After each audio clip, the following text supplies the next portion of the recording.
Okay, thank you for coming back. You're stuck with me again, and I am honored. I am honored to be asked to moderate this table too, which shows you how tired Pam is. Sure. No, I'm all right. I got my cane. I'm good. I'll do interpretive dancing. My chair. Comes your chair. Here comes your chair. There you go. Special delivery. Thank you, Carly. Are you going to Para-Unity? No. Let's pass it around. Okay, like I said, for the women's round table, we're going, get the stuff out of your teeth. We're going to talk intimately about your first time. $3,600.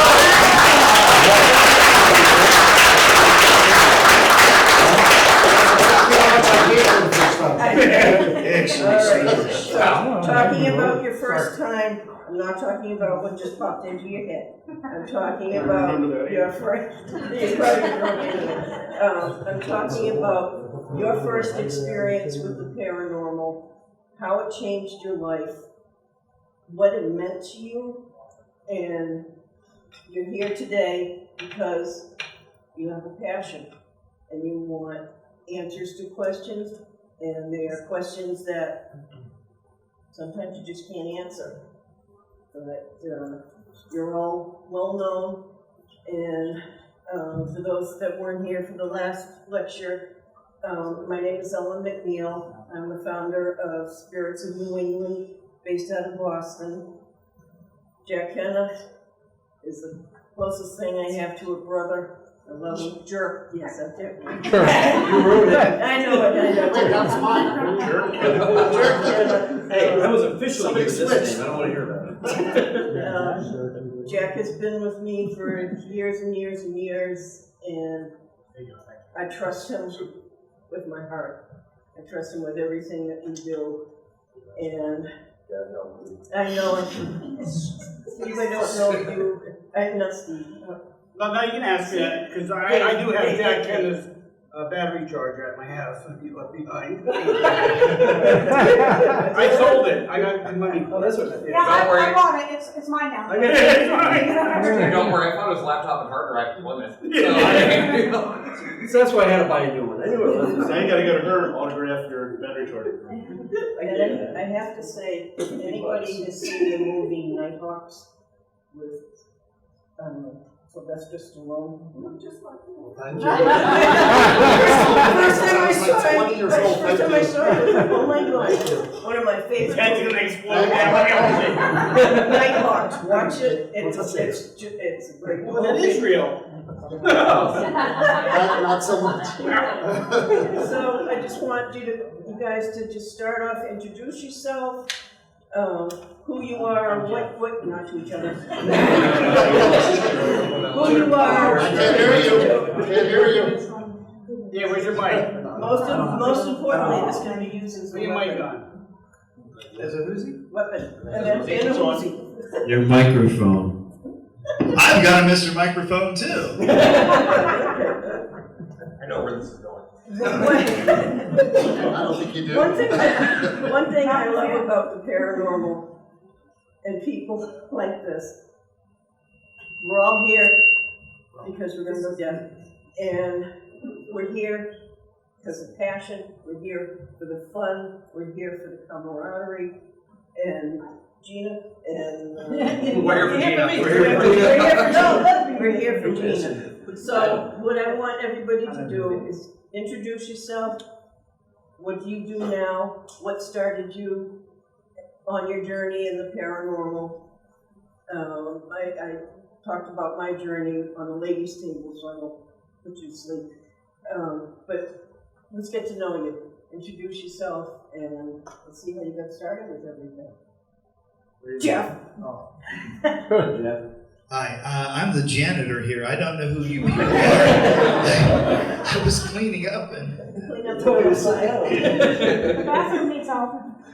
yeah, I know how that feels.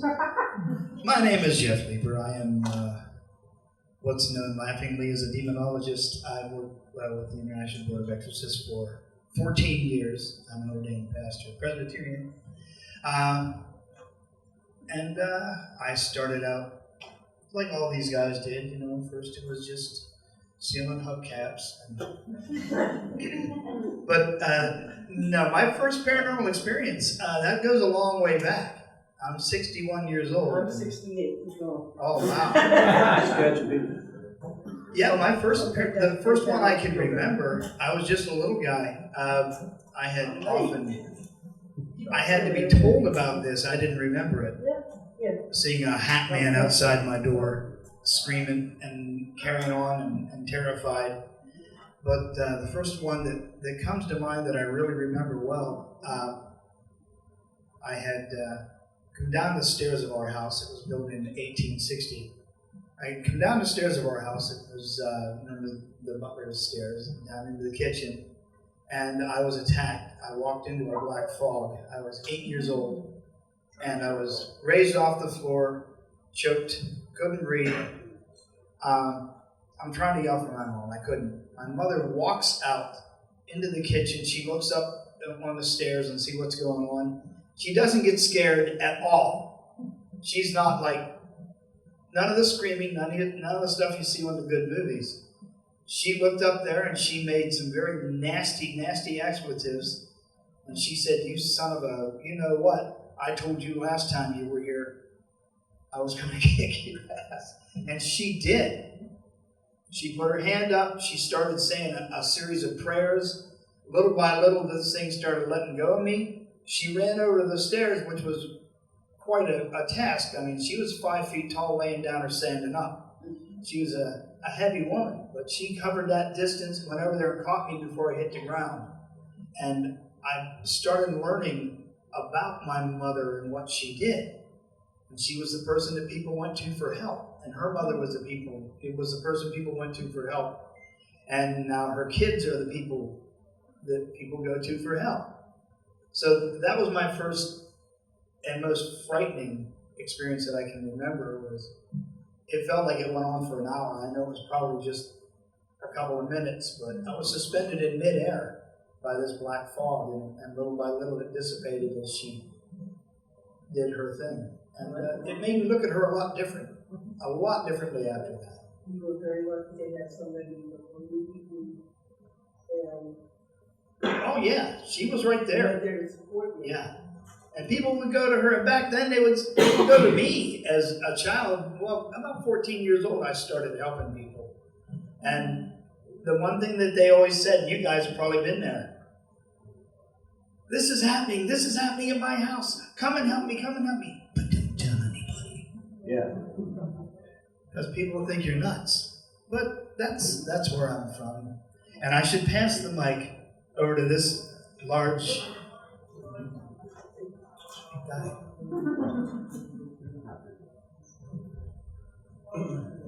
Thank you, Jeff. Thank you. My name is Dave Haney. I am a co-founder of Keystone State Paranormal Society. My father-in-law Jim and I founded this team 22 plus years ago. I grew up watching horror films, loving horror films, loved reading about ghost movies and seeing ghost movies and reading about spectral tales and the like, reading Hans Holzer's books and some of those things. And unfortunately, I wasn't like a lot of people in the field. I didn't have that, oh my God, paranormal event in my life until I was an adult. 2 weeks to the day before I left for basic training, my grandfather passed on my mother's side. He died in my parents' house. And that hit me more so than my brothers because he was the only one in my immediate family who had ever been in the military. And for me, it was a big deal for him to be there long enough to see me graduate basic training. Obviously, that didn't happen.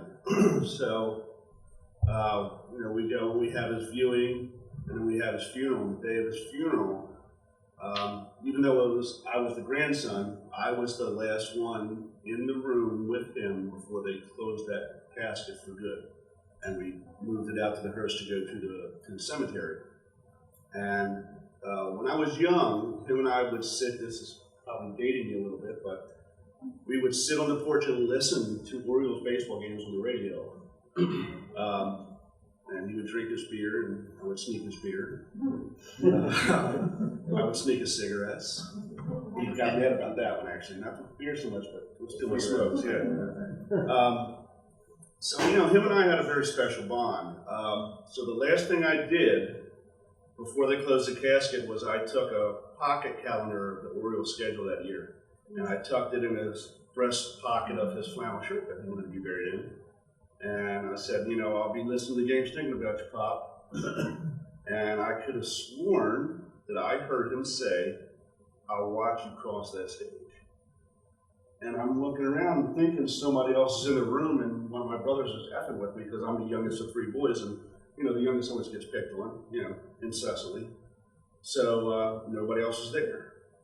And it just stuck in my craw for years and years and years.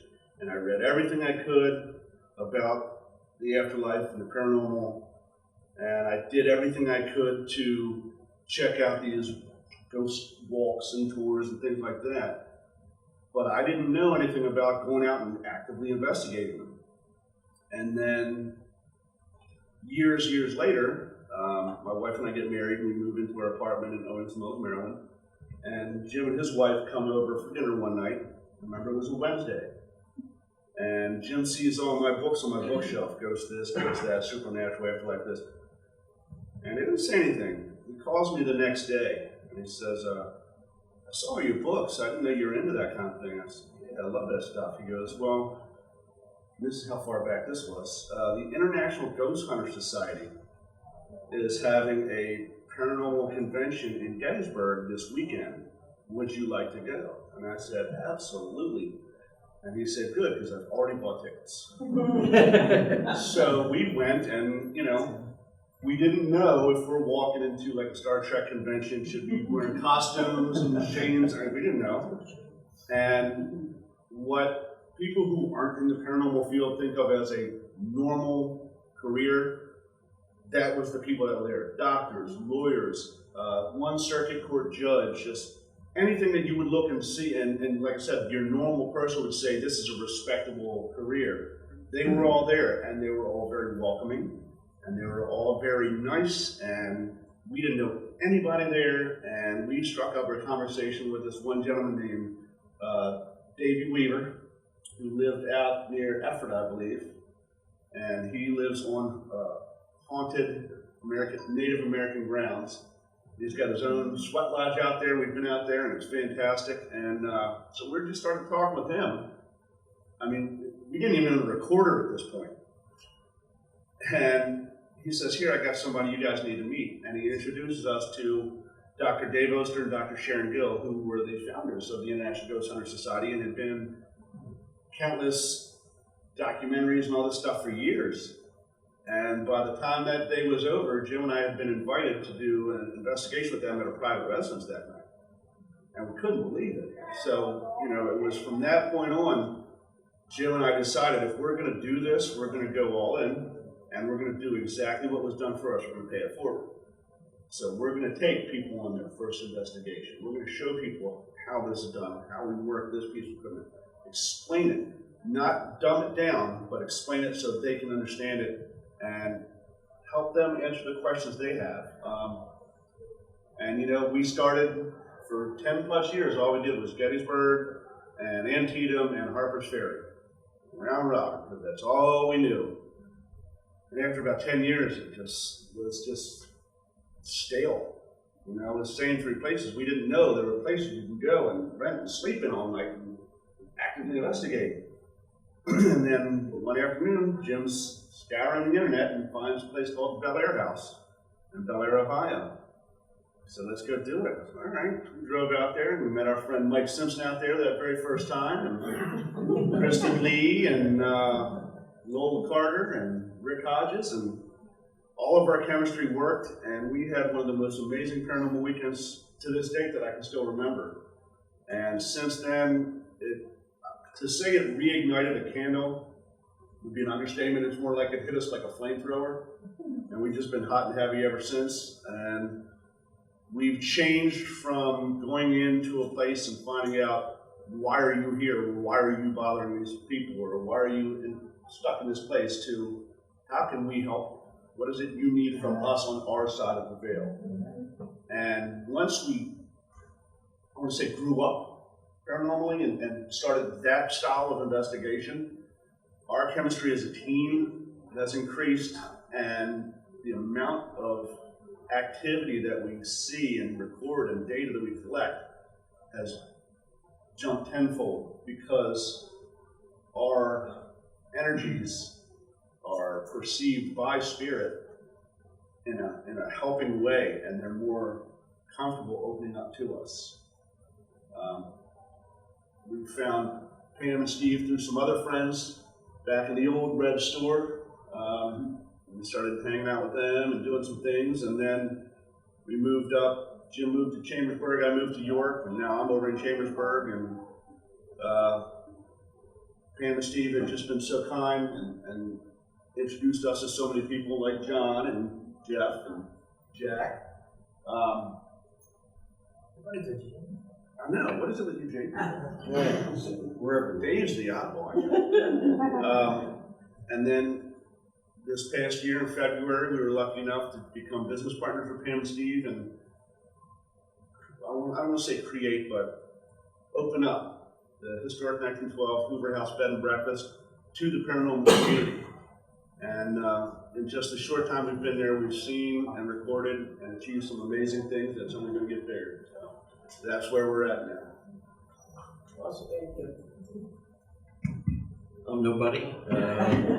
Sure. I'm sure. Yeah. Justin Perry gave me that name, by the way. So, it's true. Yeah. I'll get to that in a minute. No, I'm Jack Kennan. How I got started and all this. When I was a kid, I'm still in the home I grew up in too, in my childhood home, family home. I would hear somebody always call my name, right? And it always sounded to me like my mother. So I'd go looking for her. And Ma, what do you want? She'd go, I didn't call you. I hear it clear as day, always sound like her voice. So I had a lot of that growing up in our house. And I found out many years later from a good friend of ours, Rebecca Boyd, that it was actually my grandmother, my mother's mom, who would just try to get my attention, and still does to this day sometimes. Especially like when I don't get up to go to work nights, I take a day off. Now my old nickname was Jay, so I get this Jay. It's like, I'm not going to work today, Grandma. So, so again, I go back to that. But it would be loud enough to wake me up. So, or I'm half awake and I'd hear it like, God, I'm not going to work today, stop on me. So I had a lot of that kind of this stuff going on here, voices, stuff like that in our house. But when I turned 17, some of you may have seen it. There's a show that came out that told my origin story, really. It was my Paranormal Nightmare, I think it's called, yeah. Anyways, it told my origin story in that. When I was 17, I think they listed me as younger, but whatever. But I was 17, I had this experience where, anybody see, and I talked about this earlier, The Demon House by Zach Bagans. Well, he talks about the demon he saw in there. Yes. That's exactly what I saw. I was watching that show at the time. I decided to watch it. When that came on, they showed what he saw, that horned demon. I actually shut it off. I freaked out. Because I had not remembered what had happened until that point. And I'm like, I had forgotten all about that. So I actually freaked out and shut it off. But anyways, part of the story of that. But anyways, when that happened, when I experienced seeing that thing in my house, and I could not move, I couldn't yell, nothing would come out. It just kept getting closer, and then all of a sudden I heard this other voice. Didn't sound male or female. I do think it was angelic. And it said, "You're all right. You're going to be okay. You have things to do." And then I heard that thing scream, and it just disappeared. It was after that I said, "I want nothing to do with this stuff." I got out of it. I got totally away from it. Left the paranormal alone. Didn't even watch really the horror movies and stuff anymore. Not until many years later, when I really buried it so deep I forgot about it. And that's where, I got back into Ghost Hunters came out show, and it's like, wow, that's really cool stuff. I kind of remember doing stuff like that. And we went on the Beyond Reality Forum online at the time. That's where I met Ellen.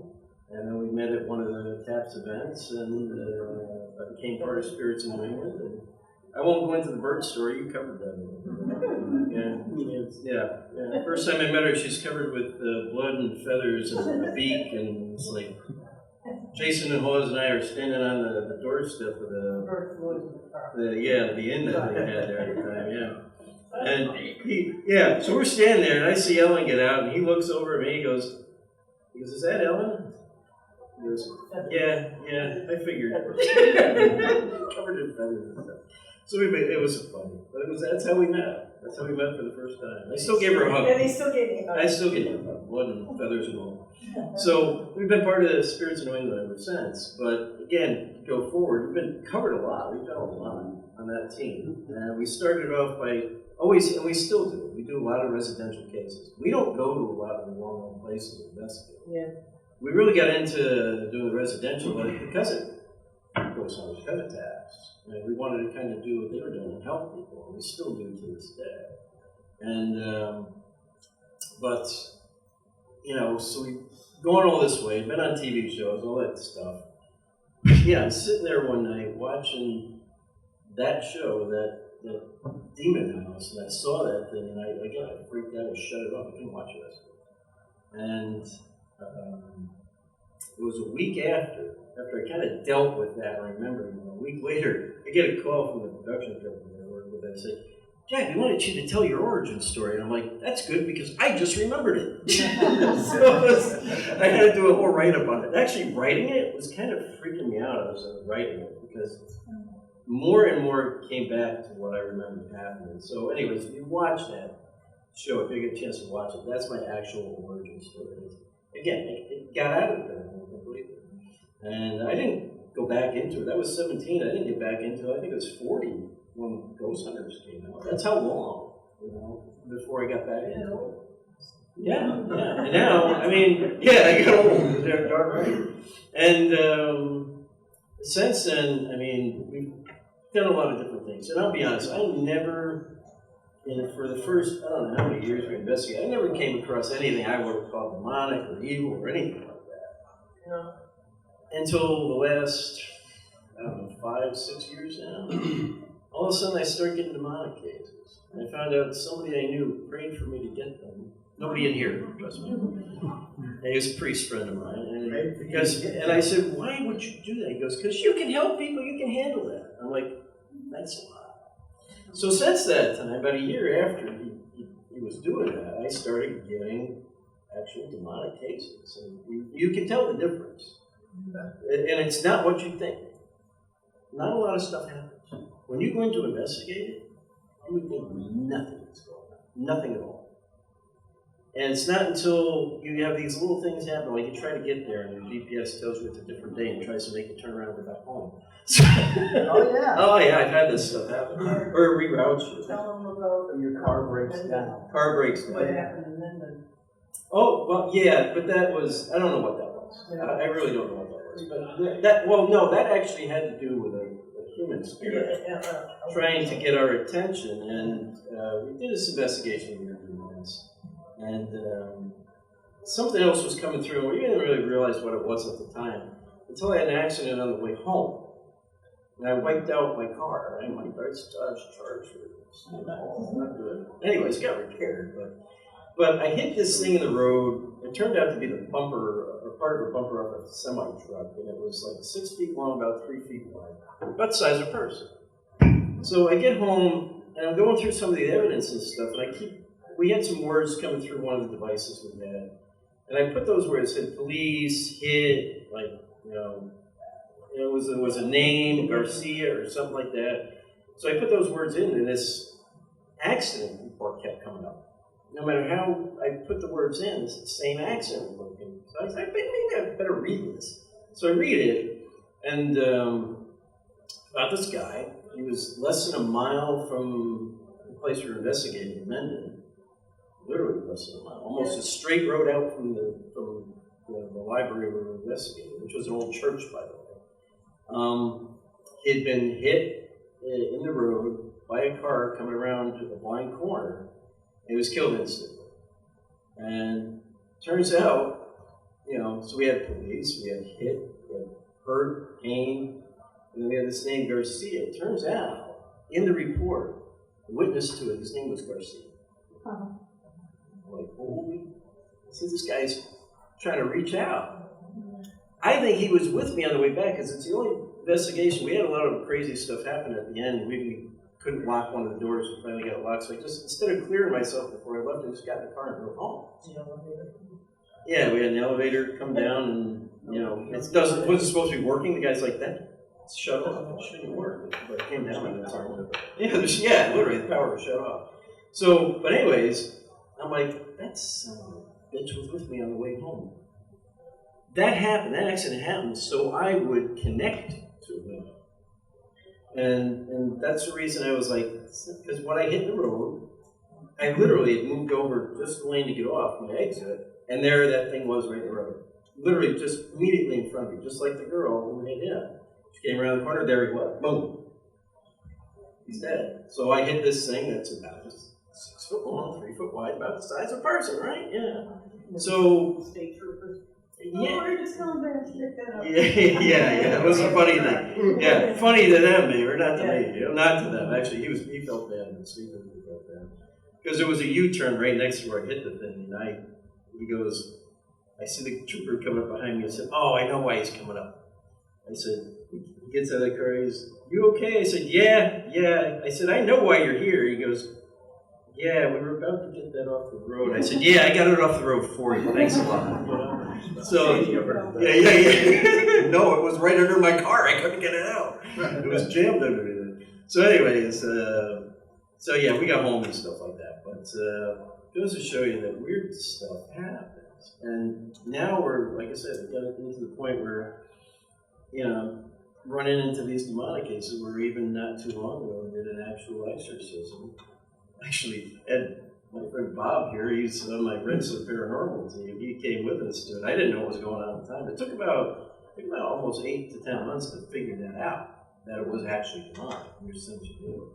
Well, Bob was there, and he could tell you, he didn't really get much of anything. You wouldn't think anything was going on. And sometimes with cases like that, that's the way it is, Demonic cases aren't what you see on TV. Until you actually do the exorcism. Yeah. When you do the confrontation, then things are when you watch somebody physically change in front of you as the guy's doing the exorcism. I mean, I just assisted. I didn't do the exorcism. But Carly was there too. And to watch that happen, it's not scary. At least to me, it wasn't scary. It wasn't scary to me. I felt afraid for the person. And that's what starts going through your head is, you don't want to see anything happen to this person. You want this person to be okay. So when you're there confronting these things, this thing is talking to you at times, you're not really afraid of it. You're not thinking that way. You're thinking in a completely different way. So it's not frightening per se until after that. You have to think about what did I just deal with? But so we were there. It took over 13 hours. And we've actually gone back since because she had a little fallback. When I went back and took care of that. We were 13 hours just to do the exorcism, and Carly and I was only there until about 2:30 in the morning because we kind of become friends with them over time. Because it took a whole year before we got to that point. Yeah, it's not like you can't walk into something and say, "Oh, this is a demonic case." No, it doesn't work. You can. It takes a long time to figure that out sometimes. So. But that's where we're at. I mean, we're still, we've done TV stuff, we've done everything. It's a heck of a journey, but our focus is always helping people. And now I'm training people. Bob was my friend. I give CAD classes to one of our local colleges and stuff. And, Bob was one of and where's Carl? Is Carl back there? He is. Carl was there too. So, so that's what we're doing now. We're actually training and teaching people and people who want to learn, try to do the best we can. So that's my origin story and where I'm coming from. So I will pass it along. There you go. I talked too long, I know. My name is Russ Diver. I guess I'm the young guy here in the group. But I have been investigating paranormal for 25 years now. So it all started when I was 12 years old. I lived in a house that was built in 1910, and it was used, the basement was used for a church group. That it had stoves down there, sinks down there, everything. It was your creepy old basement that you were in. The only shower we had in the house was in the basement. So we had a piece of plywood hanging up that had like a medicine cabinet on it, that had a mirror and everything. And the one time I got out of the shower, I absolutely hated going down to the basement because 12 years old, you know, you don't want to go into some dark, creepy place. So just got out of the shower, I'm drying off my hair, pull my towel down, and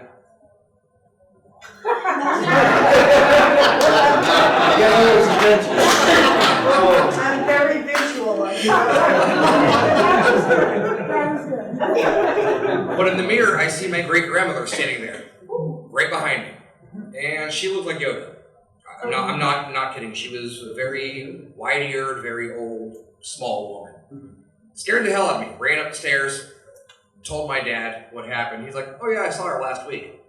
What time? Nobody told Nobody me. said a word to me. You didn't react like, Grandma, I'm naked.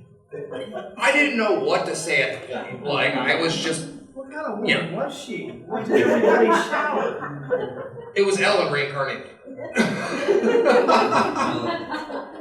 Or should I say past life? Yeah. No, but that was the point that I found out my dad and my mother were both into the paranormal, were into investigating. I got my start when I was 12 years old, going and doing gravestone etchings, going and doing different things. Like, we went to the Municipal Reformatory for a tour the one time, right shortly after they shut it down. And the one day my dad was like, "Hey, I'm part of the historical society down there. They're actually going down and doing a cleanup. You want to come?" 12 years old, I'm like, "All right, okay, cool. I'll go hang out on a day in a prison." Because that's what any 12-year-old would do. But, you know. But after we were done cleaning up, the people were like, "Hey, we're, you know, if you're into this kind of thing, we're going to stay and investigate it." Okay, all right. Well, my dad's like, "If you want to stay, we can stay." I'm like, "All right, cool, that's fine." So I'm 12 years old, walking around an abandoned prison. And I'm talking abandoned to the point where in the sub-basement, they still had prisoner files. Like, dating back to the beginning of horse theft. So, being a history buff that I am, I found this so cool and everything. Until we were walking down Solitary and I saw somebody come walking right towards me and go into a cell. No lights on, nothing like that. Walk down past the cell, there's no one there. And my dad's like, "Oh yeah, that happens." What? Okay. All right, so this is normal to you being 40 and I'm 12. So, I mean, this stuff normally haunts kids' dreams. Yeah, 40 was up. But, I mean, but no, since then I dove in right into it, and I've loved doing it ever since then. I've had the great opportunity of actually traveling the country and visiting. Just a couple of years ago, I did the Wash Up Club out in Virginia City, Nevada. I did a tour of Alcatraz, which is one of my bucket list places. I've done Waverly Hills, I've done Trans-Allegheny. Like I said, I'm originally from Ohio. I live 40 minutes outside Boston, Massachusetts right now. So I've done Salem, I've done a lot of different places up there. And I've had some great opportunities working with Bob over here. We did 2 episodes, one at Hillview Manor and one at Rolling Hill Asylum. Which still to this day, the evidence we captured at Hillview still can't be explained. That was definitely something glad to be caught on camera. I was standing in the boiler room, and I was wearing a pair of headphones because I was doing a live EVP session, and I looked to my right, and you see the cord on my headphones bump out and just come straight across my neck. And I immediately reach up, grab it, pull it down, and the video, thankfully enough, who was that though? It was so long ago. But you can see me like standing there. I had a necklace on with a St. Michael, St. Benedict, and a cross on it, and I'm going every which way trying to figure out if it caught on something. Couldn't figure it out. Still one of the best pieces I've seen. But I guess like I'm not as into demonology and everything like that as these guys are and everything. But I mean, I'm not either. Trust me. not by choice. No, not by choice. That's for sure.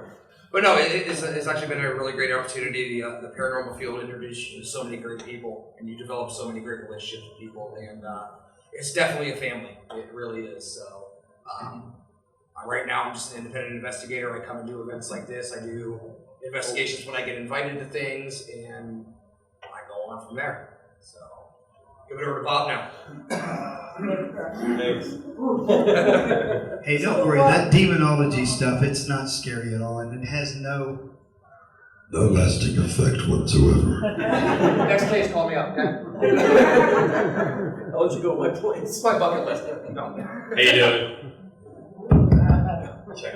How you doing? My name is Bob Christopher.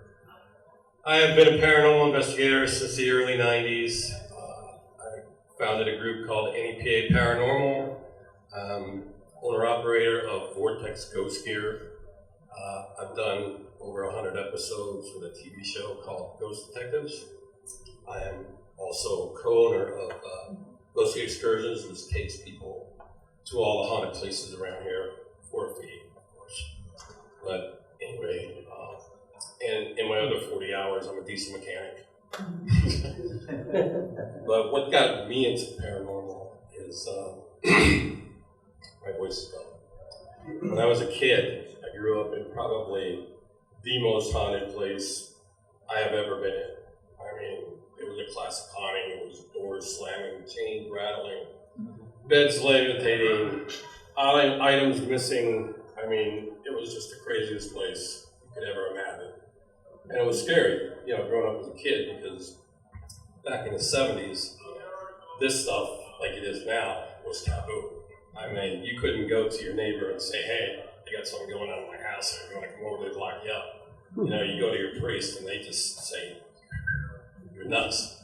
So, you know, we just kind of lived with it, and it got to almost be normal, a normal kind of life. And it was weird, because you'd see things going through the walls, and big balls of light flashing in front of you. It was just crazy stuff. And we tried everybody to help us. And back then there was no paranormal groups. I mean, absolutely no paranormal groups. So kept going on, lived with it. The older I got, I kept learning more about it, kept reading books.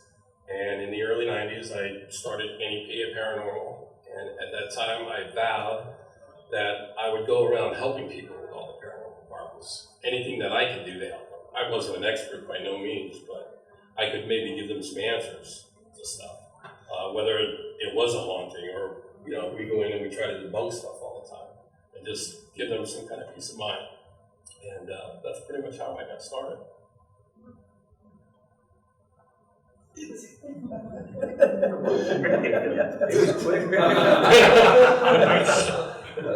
My name's Steve Barry, and I swear she was 18 years old. Do you swear it was a she? No, Jeff, you were with her first.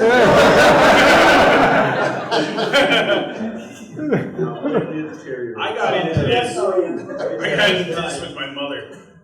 My mother used to do things with the Audubon Society, and she was taking pictures of ferns and stuff like that with them. And one person took a picture, they got a picture of the High Point Ghost in New Jersey. You ever hear that one? Yeah, so that was pretty cool. So I got into that.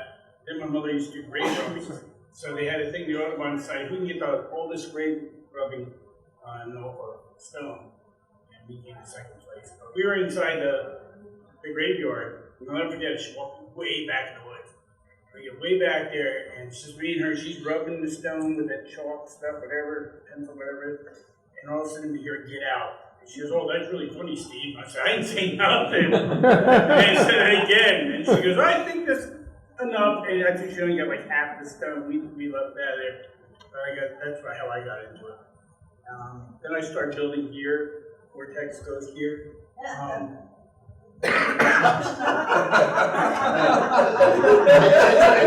You started that show. Is everybody an adult here? I was Bob's playmate. I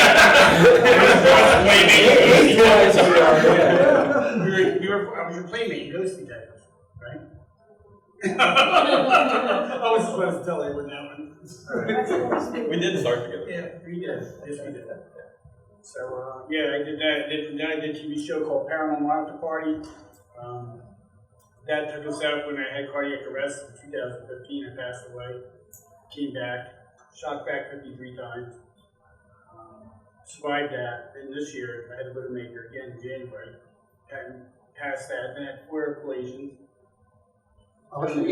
He brushes right over the fact that he died. He died. Came back. Yeah. He's like This is he's normal. like the only paranormal guy I know that can tell you what it was like dying. And I died, I went and got ice cream, then came back. He talks about like his best story is his mom here and Get Out. Yeah, it was pretty cool. I come back and they're like, yeah, what the heck, get in there. Yeah, we don't want you up You want me here. to tell your story? But anyway, went into a business with Jim, with the Hoover House, and love that place. That place is gorgeous. So if you ever get a chance to come over and see it, it's very active. We do a lot of table tipping in there. Right, Jim? Are we late? Make sure you're still here with me, buddy. You want me to go into my dad's experience? Yeah, that's exchange. Well, I think everyone does that. Then I started New Jersey Para Unity.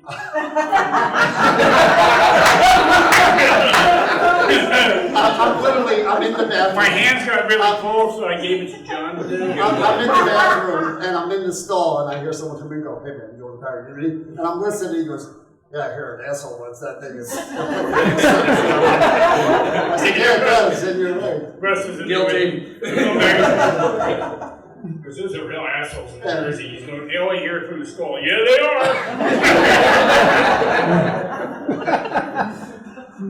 But yeah, the kind of story in big talk. Are you sticking to We it? got good stories. Any questions? He's got great stories about it, what happened. I can end up by asking He it. is Dan's husband, and if it wasn't for the 2 of them, we wouldn't be here.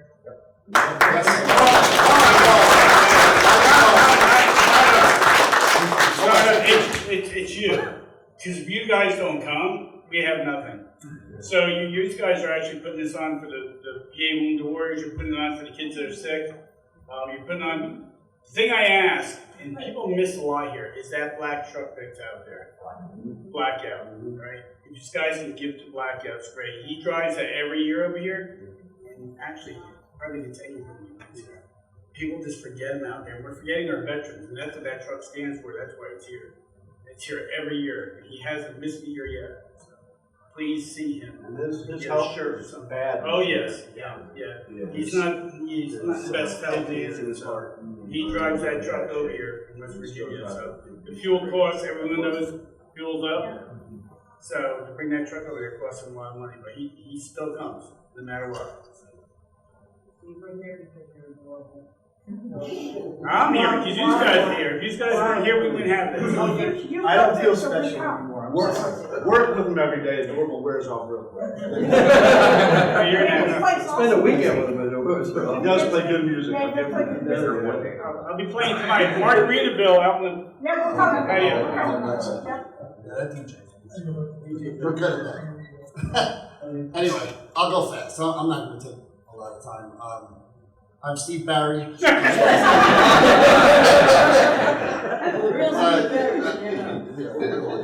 John Ruggiero. I'm founder of New Jersey Paranormal. One of the co-organizers of the New Jersey Paranormal Expo, which is I speak so highly of.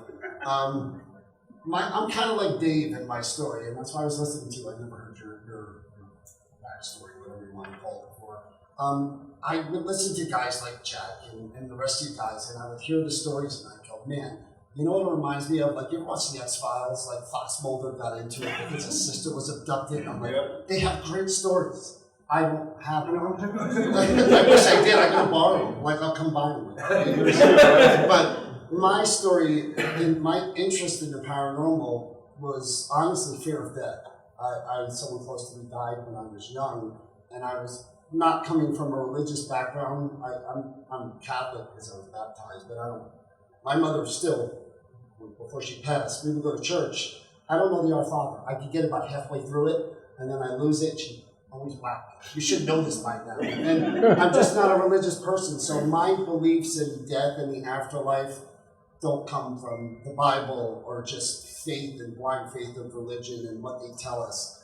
I needed something that I could relate to and I could grasp. And that was always in my head, like I was afraid of death. And then I got older, and the interest in paranormal was always there. And believe it or not, my first experience came here in Gettysburg.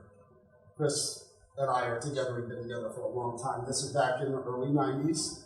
We were out on the battlefield, Mark Nesbitt. I talked to him, and he's like, go out to Spanish. We go out here and just go out there at night and take a recorder with you or something. I'm like, this stuff is real? Is it real? He's like, go out there. Yeah, he's like, go out there. So we went out there with recorders. I went one way, she went another. There was nobody else there. And I just started asking questions. And the two that I asked were you a soldier? Did you die here? A raspy voice, clear as day, said yes to both. And goosebumps. I was like, this crap is real. And then I started researching and reading books and really getting into it. But again, I needed to find something that I could kind of relate to. And I lean more towards, the demonology and stuff. Really, religiously, I don't really believe in that. I lean more towards the, if you want to call it the science side, energy. We're energy-based beings. I believe, if you call it God or whatever, I believe the universe is one big energy mystery. And I believe when people talk about spirit communication, I believe that spirits can communicate, but there's a bridge between us. And we've got to try to figure out how to communicate and bridge that gap somehow, some way, even in simple ways, not just reporters or conversations. I'm not a medium or sensitive. I need proof. I need to see it. I need to hear it. And I have. In 20 years, I've seen it and I've heard it. Not the demonic stuff or the real, that type of thing. But I've negative spirits. I've come across them. My belief is that if Charlie Manson died, he's going to be a bad, bad juju spirit. And I think with the negative stuff, that's more what it is. Now, private cases, we do them. And, you tailor the case in my situation to the client. If the client's based religious, is Catholic, and they have an issue, you want to bring someone from a religious background in to try to counsel them. Counseling is a big part of it because not everything is paranormal in this field. A lot of it isn't. You can counsel people through a problem. It may just be something in the house making the noise, or an issue with the client itself, medical, mental, something else could be going on. You need to be able to really deal with people, the living and the dead, to really solve a problem. And that's really where I come from. And we do a lot of public assaults in different places where we take people and we do the convention, but that's my story, is that I needed to see it, I want to believe more than anyone that there's something beyond. We all do. We don't want to just think that this is it. And I've seen full body apparitions, I've seen things move in front of me. I know there's something more. Do I know exactly what it is and how it works? No. Do I know why? My mom passed last year. Why don't I get messages from her, yet other people claim to have visitation dreams? I don't know how it works. I wish I did, but that's my story. If you would learn all of our fathers, you would probably show up. Good job. My next lecture is going to be a combination of everything that I ghost detectives. A bird crashed into my car. And then one day, take it one day you wake up and your mother's going to be at the end of your bed and be like, you finally learned the art form. And now you can work on Hail Marys. I never did. I've heard really good things about the New Jersey Paranormal. It's really nice. Well, tell this guy. I personally heard the same thing about I personally have never been invited to that. That's what I said. I hear it's really nice. It's wonderful. Next year. Yeah, I wouldn't say anything. Just it's Wonderful, especially the state of Jersey. facts. Yeah, I mean, facts. Jim, I spent time in. Nothing real remarkable. When I was 5 or 6 years old, we lived in Southeast Washington, D.C. in a road home. and we had a spirit in the house. I don't think there's anything evil. As a matter of fact, in later reflection, I think it was a guardian angel. I woke up at night, it was my sister and I were in the same room, smaller place.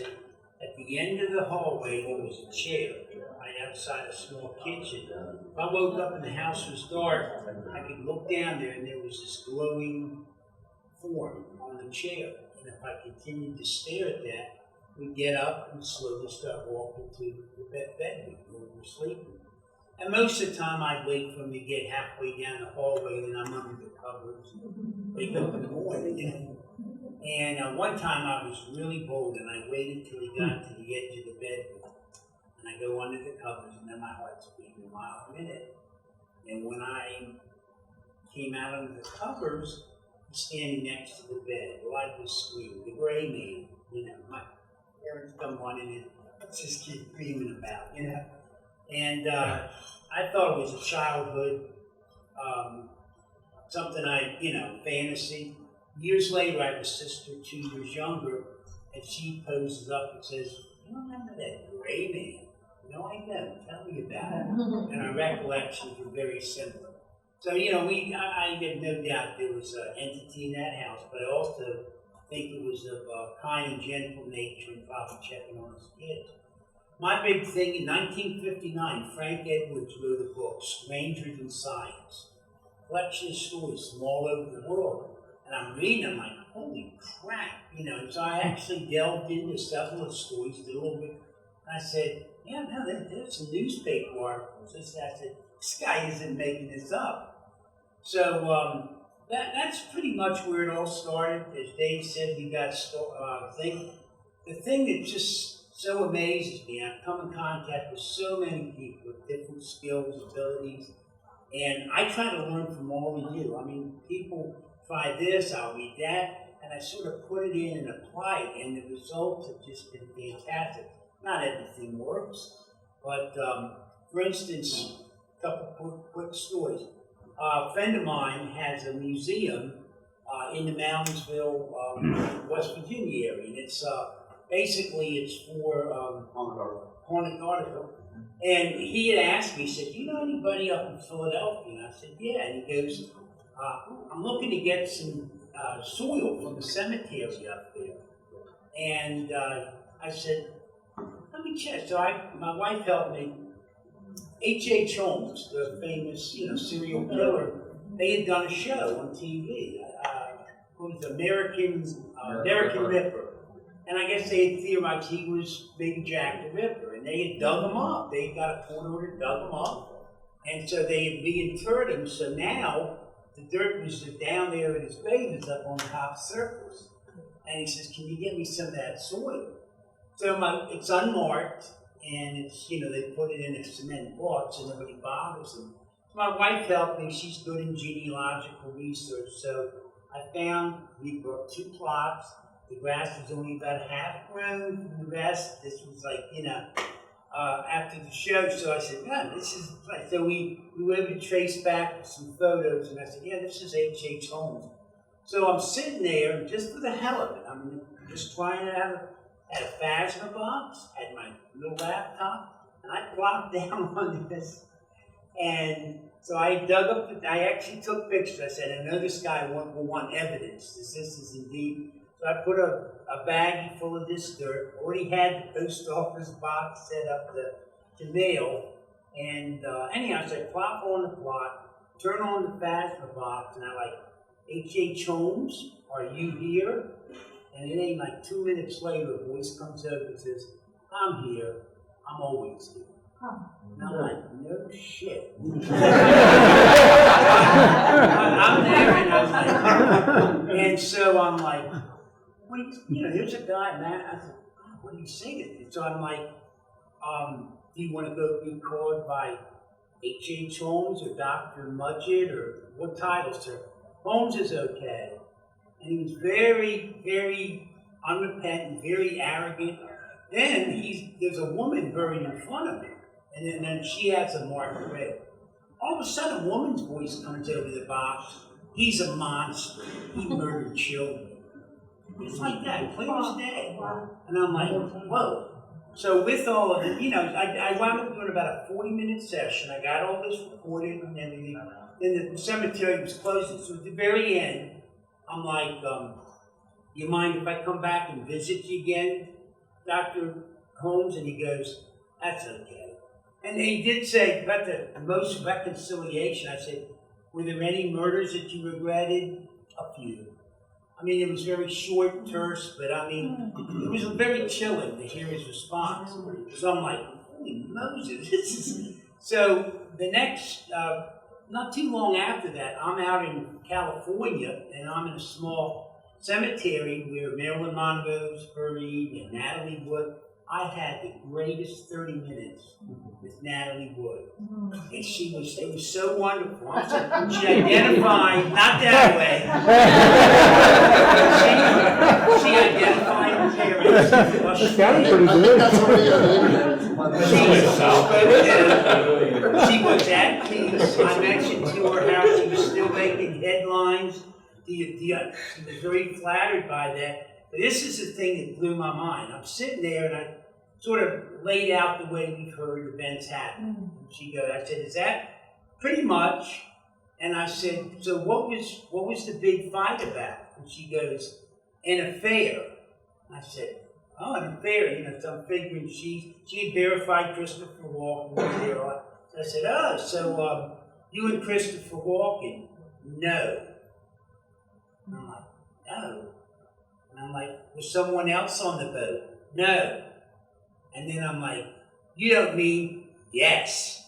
And I'm like, holy shit. And so later I'm watching Wheels TV, and they're wanting to say, some guy's written a book. And he's saying that, evidently it was an affair between Margaret Wagner. And honest to God, she told me that in that cemetery that day. Now, I would have never believed any of this crap's possible. Do you want to call that paranormal? I'm just talking to the dead. So... It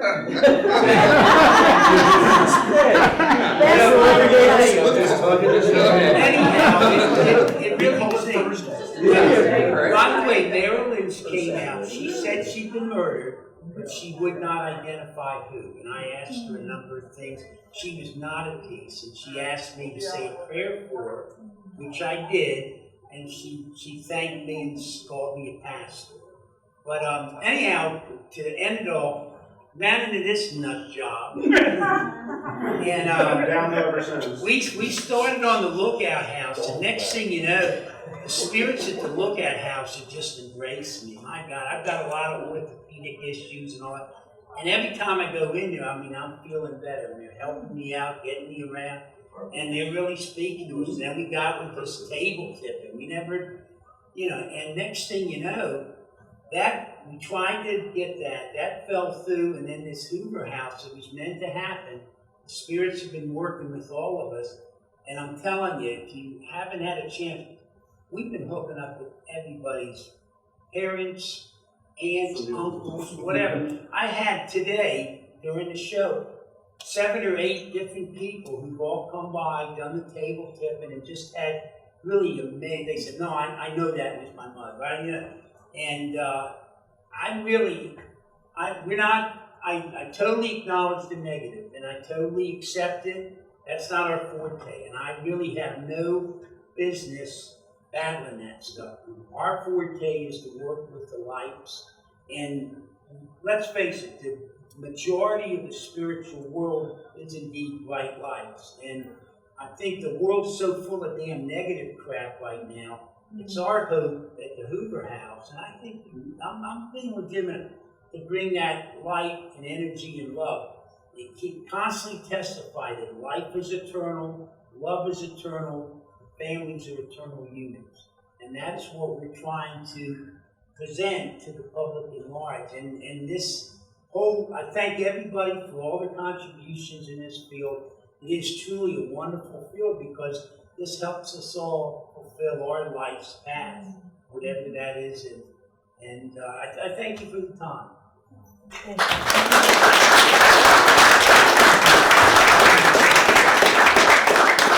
guys. Thank everybody for being here and being supportive and putting up with me for a couple of hours and, my buddy here. Real quick, I I will say this. When Jim said the spirits were involved with us in the Hoover House, we mean that on a real physical level. Like when we were still trying to get the Lookout House, they kept coming through the Fazzer box talking about green room, green room, green room. We thought that they wanted us to paint the purple parlor room in that house green. When we went and did our initial walkthrough at the Hoover House, Jim was up on the second floor by himself. We're all downstairs talking to the realtor, and he's running his recorder, and in 5 minutes, he checks it, and as clear as I'm talking to you all right now, a voice comes through and says, "Is the deal done yet?" Wow. He comes down and he goes like this, motions us away from the realtor so he doesn't give away his hand. He's like, "You have to buy this place." And then when we finish our tour of the first floor, the very back room that used to be a seating area for dinner guests is green. And we're saying, this is the green room they've been talking about, and that just confirmed it for us. I like that.